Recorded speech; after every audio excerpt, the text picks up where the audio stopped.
pongámonos en situación por un momento. Suena el teléfono a las 3 de la madrugada. Y al descolgar, se escucha al otro lado la voz de un familiar cercano, presa del pánico absoluto, pidiendo ayuda económica urgente por un problema gravísimo.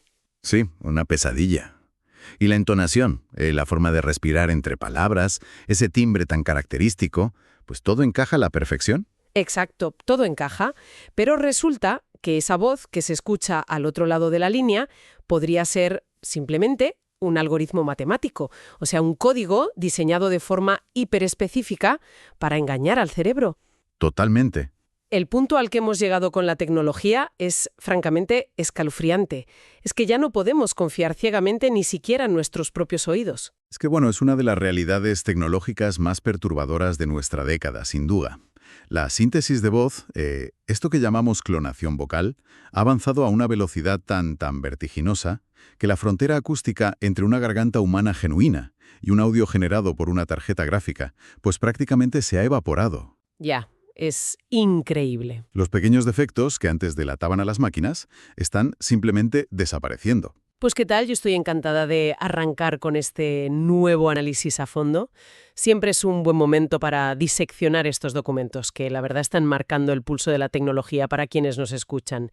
Y hoy tenemos sobre la mesa un estudio que parece sacado de una novela de ciencia ficción. Desde luego que sí. Hola, un placer estar aquí de nuevo. El placer es mío. A ver, el documento plantea una solución súper radical para cazar estos audios falsos, los famosos deepfakes. Y la idea central es usar modelos de lenguaje grande multimodales. Hablamos de los MLMs. Exacto.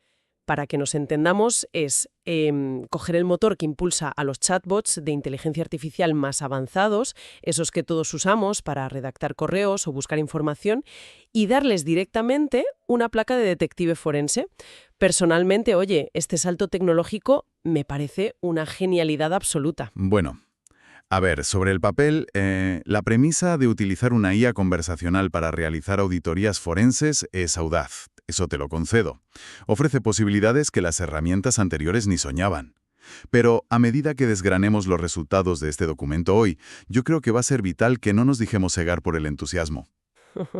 Ya, tú siempre poniendo la nota de cautela. Sino si el invento no se desmorona por completo cuando lo sacamos al caos del mundo real, que es donde están los peligros de verdad. Vale.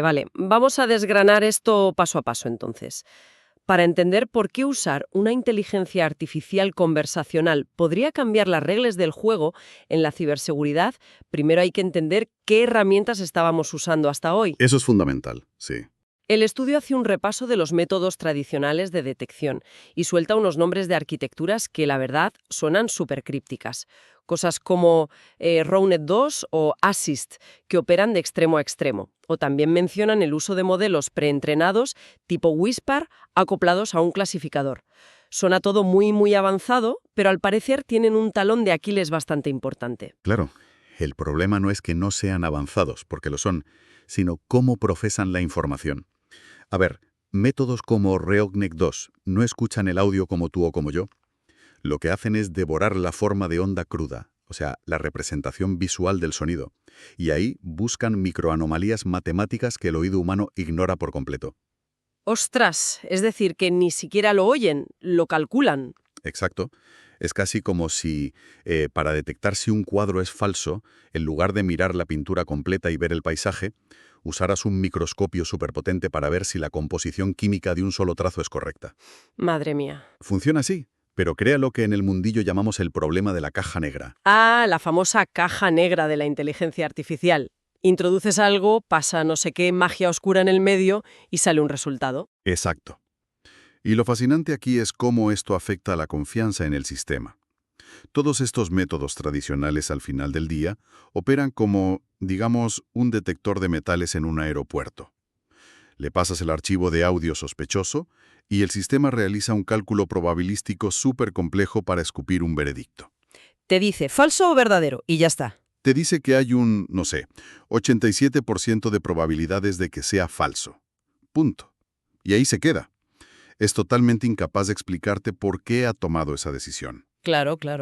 No te va a decir, mira, he notado que el patrón de respiración en el segundo 4 es biomecánicamente imposible para un humano. No, solo te da un porcentaje frío y crudo. Y claro, si estás, no sé, en un tribunal o tomando una decisión crítica de seguridad en un banco, un simple creo que es falso de una máquina no es suficiente, necesitas un argumento. Totalmente. Y aquí es donde entra el giro brillante de este estudio, porque en lugar de usar ese clasificador estadístico mudo que comentas, los investigadores proponen tratar la detección de deepfakes como una tarea de preguntas y respuestas de audio. Las siglas en inglés son ACUA. Básicamente sugieren coger el audio sospechoso, dárselo a una inteligencia artificial que sí entiende el lenguaje y preguntarle directamente, como si hablaras con un colega. En plan, oye, este audio está manipulado, pasamos de las matemáticas puras al razonamiento lingüístico. Y ese es el gran salto conceptual. Implica pasar de predecir una etiqueta discreta en una base de datos a predecir tokens, que los tokens son los pequeños fragmentos de palabras que construyen las frases de la IA. Ajá. Pero cuidado, porque esto exige algo dificilísimo a nivel técnico. Requiere que el modelo no solo analice las frecuencias de sonido, sino que sea capaz de alinear toda esa información acústica, que es puramente matemática, con la comprensión semántica del lenguaje humano. O sea, tiene que saber qué significan esas anomalías en nuestro propio idioma. Exactamente. Bueno, para intentar lograr esa proeza, el estudio nos presenta a los dos protagonistas de su experimento, que son dos auténticas bestias multimodales. Sí, son modelos muy potentes. El primero es Qwen 2 Audio, que, para hacernos una idea, es un sistema que combina la enorme capacidad auditiva de Whisper con un cerebro de lenguaje masivo de 7.000 millones de parámetros. ¡Una barbaridad! Sí, una burrada. Y el segundo candidato se llama Salmón, que fusiona un modelo de lenguaje llamado Vicuña con codificadores especializados tanto para la voz como para ruidos ambientales. Ahora ya sabemos que queremos charlar con estas IAs sobre los audios sospechosos. Pero claro, la forma en que les preguntas cambia por completo el resultado. Eso es de cajón en este mundillo. Y el estudio diseñó 4 tipos específicos de instrucciones, o como se dice en la jerga, 4 prompts. Claro, es que el diseño del prompt es literalmente el volante con el que diriges a la IA. El primer enfoque que probaron fue el binario directo. Aquí no hay ninguna sutileza. Le dicen al modelo, procesa este audio y responde únicamente con la palabra real o con la palabra falso. Nada más. Directo al grano. Sí, y el segundo enfoque fue súper similar. Un simple prompt de sí o no a la pregunta directa de ¿es este audio un deepfake? A ver, esos dos primeros me parecen bastante básicos, casi primitivos. Pero aquí es donde se pone realmente interesante la cosa. El tercer prompt lo llamaron descriptivo rico en contexto. Y en lugar de soltarle la pregunta a bocajarro, le dan a la IA una especie de clase magistral acelerada. Le explican que la voz humana genuina tiene fluctuaciones naturales, que tiene cierta prosodia, una consistencia emocional a lo largo de toda la frase. Le dan las pistas. Eso es. Y luego le detallan que los audios generados por algoritmos suelen tener un tono demasiado monótono, ritmos que no cuadran con la respiración normal, texturas robóticas o pequeños chasquidos que no deberían estar ahí para nada. Y entonces le piden que escuche el audio y decida basándose estrictamente en esos criterios concretos. Claro. Y luego ya está el cuarto prompt, el multi, que fusiona todo, la orden directa y el contexto detallado. Yo lo veo con una analogía clarísima. O sea, no es lo mismo preguntarle a un guardia de seguridad en la puerta de un edificio, oye, ¿has visto a alguien peligroso? Que eso sería el binario. Exacto. No es lo mismo eso que darle una carpeta con la foto del sospechoso, decirle que cojea de la pierna izquierda, que lleva un abrigo rojo y pedirle que busque exactamente esos detalles específicos en la multitud. Me gusta mucho la analogía del guardia de seguridad, porque ayuda bastante a visualizarlo. Pero fíjate en lo que pasó de verdad cuando abrieron la caja de los resultados de este experimento. Porque la lógica humana nos dicta que, bueno, si le das ese manual hiperdetallado al guardia, su rendimiento debería dispararse de inmediato. Debería atrapar al malo enseguida, claro. Pues no, los datos experimentales mostraron una vulnerabilidad enorme. Los modelos demostraron ser extremadamente sensibles a los más pequeños cambios en cómo se redactaba la pregunta. No hubo un patrón estable de mejora al añadir el contexto descriptivo. Espera. ¿Me estás diciendo que darles más detalles y más contexto no ayudó de forma clara al rendimiento? O sea, lo que nos indica esa fluctuación constante de resultados es que la inteligencia artificial, en su estado original de fábrica, no tiene una comprensión profunda del concepto acústico subyacente. ¡Ostras! A ver, Cuando tú le hablas de una textura robótica, el modelo no está escuchando ese fallo como lo haría el cerebro de un ingeniero de sonido profesional. Simplemente está reaccionando a la sintaxis del texto. Está haciendo malabares con las palabras, intentando adivinar la respuesta correcta basándose en cómo formulaste tú la pregunta, no en lo que realmente sonaba en el archivo. Madre mía, eso nos lleva de cabeza al primer choque frontal contra la realidad que describe el documento. Me refiero a la famosa prueba de fuego del zero shot. Sí, ahí se vio todo. Para ponernos en contexto rápido, zero shot significa coger a la IA tal cual sale del servidor de sus creadores y lanzarla al ruedo para detectar deepfakes sin haberle dado ni un solo ejemplo previo de entrenamiento sobre este tema en particular. O sea, solo se defiende con lo que ya sabe del mundo en general. ¿Y qué pasó cuando encendieron la máquina por primera vez bajo estas condiciones? Pues que fue un fracaso absoluto. En la evaluación Zero Shot, el porcentaje de acierto de los modelos rondó el 50%. Uf, un 50. Claro, si lo piensas a nivel estadístico, un 50% en una prueba de 2 opciones significa que el modelo está literalmente lanzando una moneda al aire. Está adivinando, sin más. Adivinando. Y el dato más revelador de todos, conectando con lo que hablábamos antes, es que cuando usaron los prompts descriptivos, esos tan súper detallados, el rendimiento en realidad empeoró. Pero, a ver, ¿cómo puede empeorar el rendimiento por el simple hecho de darle más información? Suena totalmente contraintuitivo, ¿no? Bueno, tiene todo el sentido del mundo si entiendes cómo procesan los tokens estas redes neuronales. Al introducir párrafos enteros llenos de conceptos técnicos como anomalías espectrales o prosodia antinatural, lo que hicieron fue disparar la complejidad de los tokens que el modelo debía manejar de golpe. Ah, claro, lo saturaron. Abrumaron a la IA por completo. La red neuronal carecía de la base de conocimiento específico para trazar una línea matemática entre una palabra tan abstracta como prosodia y los picos de las ondas sonoras del archivo que estaba procesando en ese momento. Claro, claro, es como darle el manual de criminología más avanzado del mundo a un guardia que de repente descubrimos que ni siquiera sabe leer el idioma en el que está escrito el libro. Se satura y se bloquea. Exactamente eso. Pero bueno, a ver, los investigadores no se quedaron de brazos cruzados viendo cómo la moneda caía en cruz una y otra vez. Y aquí es donde interviene lo que para mí es la parte más técnica, pero a la vez más brillante de todo el estudio. Hablo del rescate a través del fine-tuning, o lo que es lo mismo, el ajuste fino. Sí, ahí le dieron la vuelta a la tortilla. Y para ello usaron una técnica de la que se habla muchísimo últimamente en el desarrollo de inteligencia artificial, que es conocida como LoRA. LoRA son las siglas de Low Rank Adaptation. Y es importante entender por qué esta técnica es tan revolucionaria en la industria. Imagina que tienes uno de estos modelos gigantescos que decíamos, con 7.000 millones de parámetros. Un monstruo. Si quisieras enseñarle desde cero a cazar deepfakes, tendrías que recalcular y actualizar los pesos matemáticos de todos esos millones y millones de conexiones. Computacionalmente, eso requiere semanas de procesamiento en granjas de servidores inmensas. Es directamente inviable para la mayoría. Lo que propone LoRA es congelar el cerebro original del modelo. O sea, bloqueas todos esos pesos para que no se modifiquen en absoluto. Vale, aquí me pierdo un poco. Si congelas el cerebro del modelo y no modificas lo que ya sabe de base, ¿cómo demonios le enseñas este truco nuevo para que deje de lanzar la dichosa moneda al aire? Pues ese es el truco genial de esta arquitectura. No reescribes el cerebro entero, sino que le añades una pequeña capa de, digamos, notas adhesivas por encima, por decirlo de forma súper sencilla. Vale. LoRA inyecta unas matrices matemáticas muy pequeñas en paralelo, específicamente en las capas de atención del modelo, que son las encargadas de decidir a qué parte de la información darle importancia y a cuál no. Y como la tarea de detectar un deepfake es súper específica, no necesitas una dimensión matemática enorme para que la aprenda.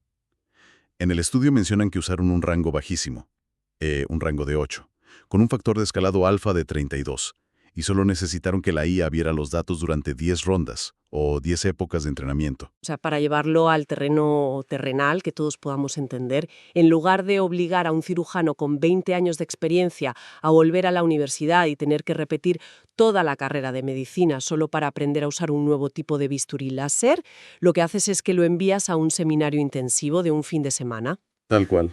Respetas todo su conocimiento previo, que sería ese modelo congelado que comentabas, y solo le inyectas la memoria muscular específica para esa nueva herramienta. Es una intervención quirúrgica en el código, súper rápida y baratísima en términos de computación. Es que la eficiencia de recursos de LoRA es innegable. Ahora bien, la gran pregunta es, ¿Sírvele algo ese cursillo de fin de semana? Y bueno, los datos iniciales tras aplicar este ajuste fino con LoRa fueron abrumadores. Cuando evaluaron los modelos ya entrenados contra el conjunto de datos ASB Spoof 19, Que entiendo que es como el estándar de oro en la industria, ¿no? Para poner a prueba todos estos sistemas de seguridad. sí, es el banco de pruebas de referencia por excelencia. Y los resultados se transformaron de una manera, la verdad, radical. Hombre, es que radical se queda cortísimo. Fue un éxito aplastante. Fíjate en los números del modelo Salmon. Utilizando ese prompt multi que combinaba la instrucción directa y la descripción detallada de los fallos acústicos, alcanzó, atención, un 98% de precisión. ¡Un 98%! Es un número muy alto, sí. Estamos hablando de un margen de error casi inexistente. Que hayan logrado pasar de lanzar una moneda al aire a la perfección casi absoluta, modificando solo una fracción minúsculo del cerebro de la IA, a mí me deja asombrada. Para mí, de verdad te lo digo, esto es la prueba definitiva de que usar modelos de lenguaje es el camino a seguir en la ciberseguridad auditiva. Bueno, a ver, esa es una forma sumamente optimista de leer los datos de laboratorio. Yo soy más cauteloso. Si conectamos esto con el panorama general del problema, tenemos que añadir una dosis muy fuerte de escepticismo a esos números. Ya estamos aguando la fiesta. A ver, es que el ASB Spoof 19 es un estándar, correcto, pero no deja de ser un entorno completamente estéril y controlado. Esos audios falsos del dataset se generaron bajo unas condiciones específicas y súper limpias. Y, ojo, el estudio tuvo el gran rigor científico de no quedarse solo ahí. Ah, fueron más allá. Sí, cogieron a este mismo modelo Salmon, el del 98% del que hablas, y lo enfrentaron a un segundo conjunto de datos, uno que se llama In the Wild, que lo podríamos traducir como en estado salvaje o en la naturaleza. ¿Y qué tipo de audios hay exactamente en ese conjunto de datos salvaje que lo hace tan diferente? Pues audios que reflejan la auténtica pesadilla del mundo real. Grabaciones con ruido de tráfico, de fondo voces captadas con micrófonos malísimos de teléfonos antiguos, audios súper comprimidos que han sido reenviados 50 veces por aplicaciones de mensajería y también ataques de falsificación generados con docenas de herramientas rarísimas y no estandarizadas. O sea, el caos puro de Internet. El caos puro y duro. Vale, entiendo. Y supongo que, bueno, al sacar al alumno de matrícula de honor del laboratorio súper limpio a la calle, la cosa se complicó bastante. ¿Cuál fue el porcentaje exacto ahí? Pues agárrate, porque la precisión de Salmon se desplomó de ese 98% a un modesto 66%. Cayó en picado de una forma brutal. Uf, del 98 al 66%. Es un buen tortazo de realidad. Desde una perspectiva técnica, estamos ante un caso de manual de sobreajuste, o lo que llamamos overfitting. El modelo no aprendió realmente a identificar la esencia subyacente de la voz humana versus la voz sintética. Lo que hizo, y esto es muy común, fue memorizar a la perfección las firmas acústicas prístinas de las falsificaciones concretas del laboratorio. Ya, memorizó el examen. Claro, y cuando lo soltaron en el mundo real, la estática de un micrófono barato, o yo qué sé, el ruido de una cafetería de fondo, paralizaron por completo sus algoritmos.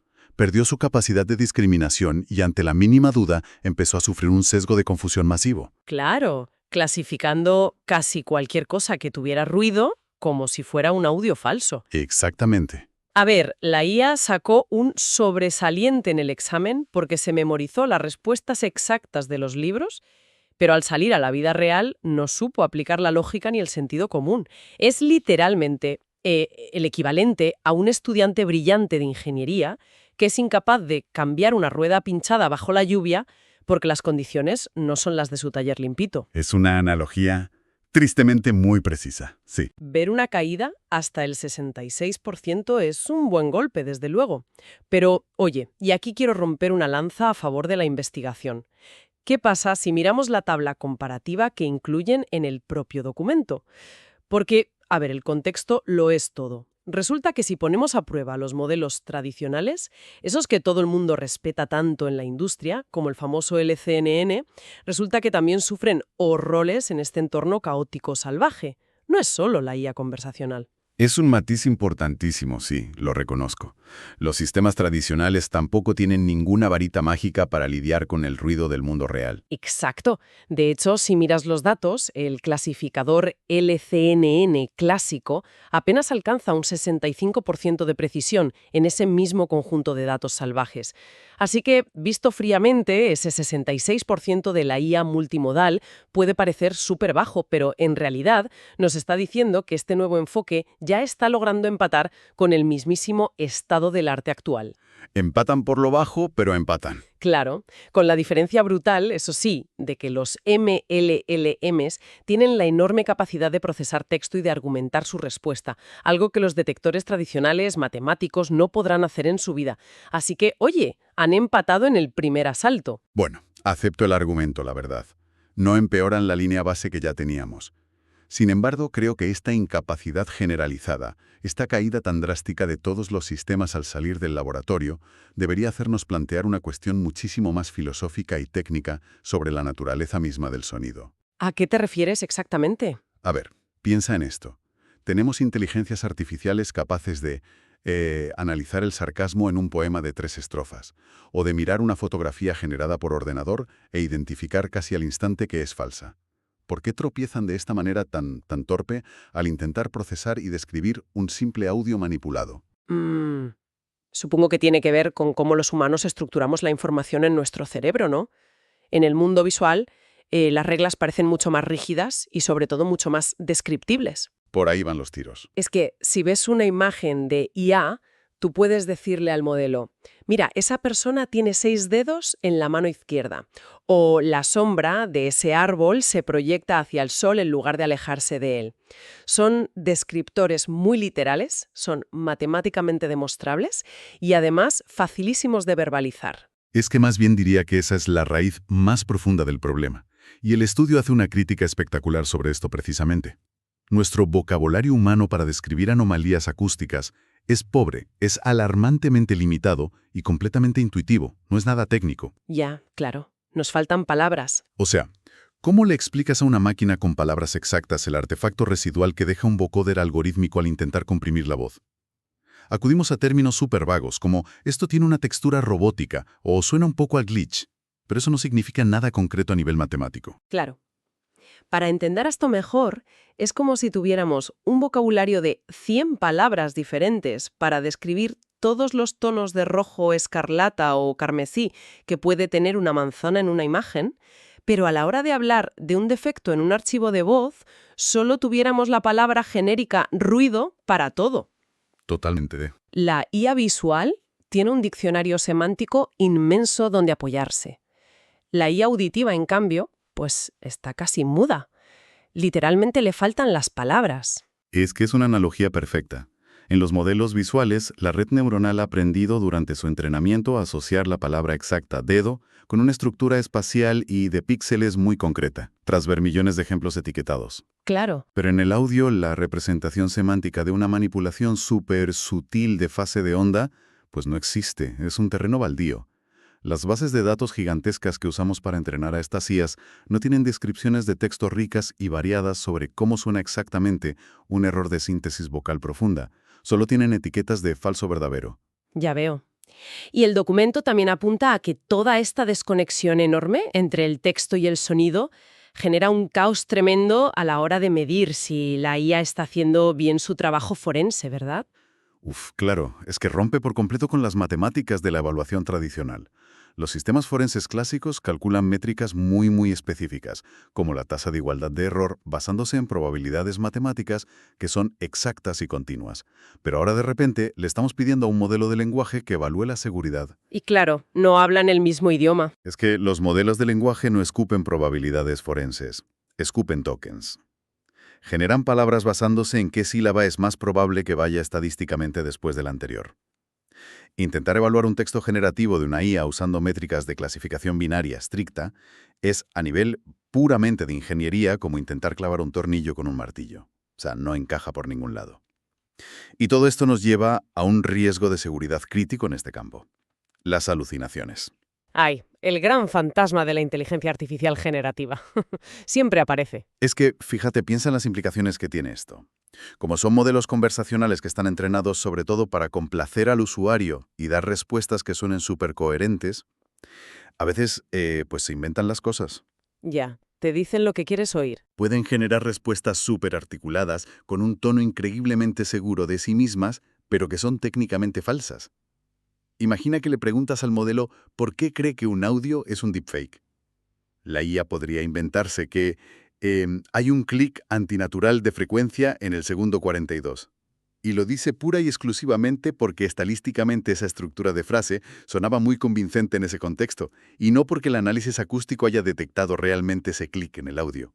¡Ostras! Es como tener a un detective brillante, pero súper corrupto, que se inventa las pruebas en el informe policial simplemente porque la narrativa de la novela suena mejor así y quiere cerrar el caso. Exactamente, es un peligro altísimo. Resulta fascinante y al mismo tiempo pues te hace pensar en los súper verdes que estamos todavía en la aplicación práctica y real de esto en tribunales o en seguridad de alto nivel. Yo creo que es un momento ideal para intentar atar todos estos cabos sueltos y extraer unas conclusiones bien claras de lo que hemos aprendido analizando este documento hoy. Me parece perfecto. A ver, si tuviéramos que destilar este experimento, yo diría que el primer gran aprendizaje sería reconocer el enorme potencial. Los modelos de lenguaje grande multimodales son, definitivamente, una vía súper viable y prometedora para detectar deepfakes en el futuro. Sí. Representan el primer intento serio de la industria de derribar la barrera de la caja negra, abriendo por fin la puerta a sistemas de seguridad que no solo te acusen, sino que puedan explicarnos su razonamiento paso a paso con palabras. Yo estoy totalmente de acuerdo con eso. Pero creo que el segundo gran aprendizaje, y es vital para quienes nos escuchan, es que no hay atajos mágicos en la IA. Hemos visto que si lanzas a estos modelos en frío, en ese modo cero SOT que comentábamos, su utilidad es exactamente la misma que la de jugar a cara o cruz. Ninguna. Vaya. Cero. Sin embargo, oye, aplicando técnicas de microcirugía en el código, estos ajustes eficientes, como LoRa, logran unos resultados de precisión que empatan con la vanguardia tecnológica actual, rozando la perfección, siempre y cuando, claro, los mantengas en la zona de confort de los datos estériles de laboratorio. Y eso me lleva al tercer punto, que es el gran jarro de realidad. El obstáculo colosal, el gran monstruo final a batir, sigue siendo la generalización. La tecnología tiene que ser capaz de sobrevivir al ruido de la calle, a la compresión masiva de Internet y a las tácticas siempre cambiantes de los atacantes, que no se quedan quietos. Desde luego que no. Y para superar todo esto, pues no basta con programar algoritmos mejores. Necesitamos construir casi desde cero un vocabulario humano rico, súper preciso y estandarizado, para que la IA pueda por fin articular y describir los fallos acústicos que hoy en día nosotros solo intuimos de forma vaga. Pues fíjate, precisamente sobre ese vocabulario y la forma de enseñar a las IAs, me gustaría dejar una última reflexión rebotando en el aire para acabar hoy. Algo que, no está directamente reflejado en los números fríos del estudio, pero que para mí es la evolución lógica y aterradora de todo esto. A ver, cuéntame. Hemos visto que los investigadores están intentando usar modelos de lenguaje para cazar deepfakes, buscando que la IA reconozca conceptos verbales como este tono es demasiado monótono o hay una textura robótica aquí. Sí. Pero, ¿no es esto la crónica de una muerte anunciada? O sea, los creadores de software malicioso y los que generan los deepfakes para estafar, obviamente van a coger exactamente estos mismos modelos de lenguaje forenses y los van a usar para entrenar en bucle continuo a sus generadores de voz falsa. Ostras, claro. Imagina un programa que crea deepfakes y que justo antes de guardar y exportar el archivo le pregunta a la IA forense, «Oye, ¿me notas algo robótico en la voz?» Y el programa malicioso solo da por bueno el audio cuando la IA detective le responde «No, suenas como un humano absolutamente perfecto». Lo que se nos viene encima no es solo un simple avance tecnológico, es una carrera armamentística fascinante, basada pura y exclusivamente en el significado semántico de las palabras, el lenguaje mismo convertido en el campo de batalla de la ciberseguridad. Es una perspectiva que da escalofríos, la verdad. Y será una batalla en la que la máquina que mejor entienda nuestros propios conceptos abstractos y nuestras palabras, pues será la que gane la partida final. ¿Ya ves? Pues es una idea fantástica para dejarla macerando en la cabeza. Muchísimas gracias por desgranar esta maravilla tecnológica con tanta precisión. Gracias a ti, un placer absoluto como siempre. Para quienes nos acompañan, siempre es un buen ejercicio mantener una mentalidad súper crítica frente a este inmenso océano de información y de audios hiperrealistas que nos inunda cada día. A veces, dudar de lo que escuchamos con nuestros propios oídos es el primer paso indispensable para entender lo que está pasando realmente.